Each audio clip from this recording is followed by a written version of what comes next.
Si t'es tout le temps en galère, c'est que tu sors de ta zone de confort. J'ai 25 ans et je viens de comprendre ça.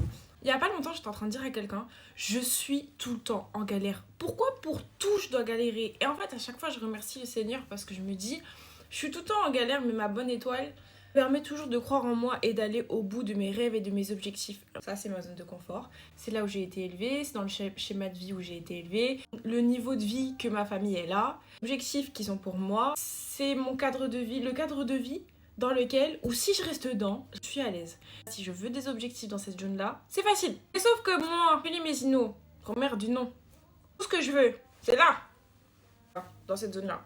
Donc évidemment, à chaque fois que je veux faire un truc, je galère. Je veux un taf, il est pas dans cette zone-là, il est pas dans cette zone de confort-là, il est là. Je veux gagner tant d'argent. Ici, je résume la situation, je suis mannequin. Personne qui est dans l'industrie de la mode autour de moi, dans ma famille, qui est mannequin, qui est fashion designer, qui est ceci, qui est directeur de casting, rien du tout. J'aurais aimé faire du cinéma. J'ai aucun acteur dans ma famille. Maintenant, j'ai des acteurs dans mes amis. Donc, je regarde comment ils font, je regarde, machin. On m'a pas emmené au théâtre, on m'a pas emmené regarder des représentations quand j'étais plus petite. Donc, c'est difficile d'aborder cet objectif. J'ai fait des études scientifiques, initialement pour devenir ingénieur. J'ai fait une école de commerce. Mes parents n'ont pas fait d'études. Donc évidemment que je galère. Évidemment, j'ai pas eu des cours particuliers pour avoir mes diplômes. Évidemment, quand j'ai rencontré certaines difficultés d'apprentissage à l'école, on pouvait peut-être pas trop m'aider. Aujourd'hui, j'ai 25 ans, j'ai été auto-entrepreneur, maintenant j'ai un autre statut. Évidemment, je n'ai pas de conseils familiaux autour de moi pour m'aider à comprendre ce qui se passe dans mon environnement. Donc évidemment, je galère parce que pour chaque chose que je fais, je sors de ma zone de confort. Donc, fière de moi de galérer, parce que ça veut dire que je vais beaucoup plus loin que peut-être ce qu'on attendait de moi, ou pourquoi j'étais peut-être initialement prédestinée. N'empêche, je galère quand même. C'est un peu relou.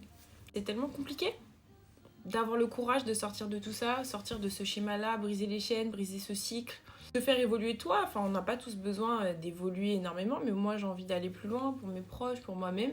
Et à chaque fois, je me dis, oh, je suis fatiguée. C'est normal. Parce que quand tu veux sortir de ta zone de confort, t'as pas forcément les contacts, ça va te demander encore plus d'énergie parce que il faut te créer du réseau, il faut créer tes opportunités, des opportunités que tu aurais peut-être eu plus facilement si tu étais dans un autre milieu, si tu connaissais plus de personnes. Aujourd'hui, le fait d'avoir une relation stable et saine est un exploit. Si un jour vous me voyez me marier, c'est un exploit. Je vous le dis, les femmes de ma famille ne sont pas mariées. Du côté de ma mère, du moins. Mes modèles féminins initiaux ne sont pas mariés. Moi, je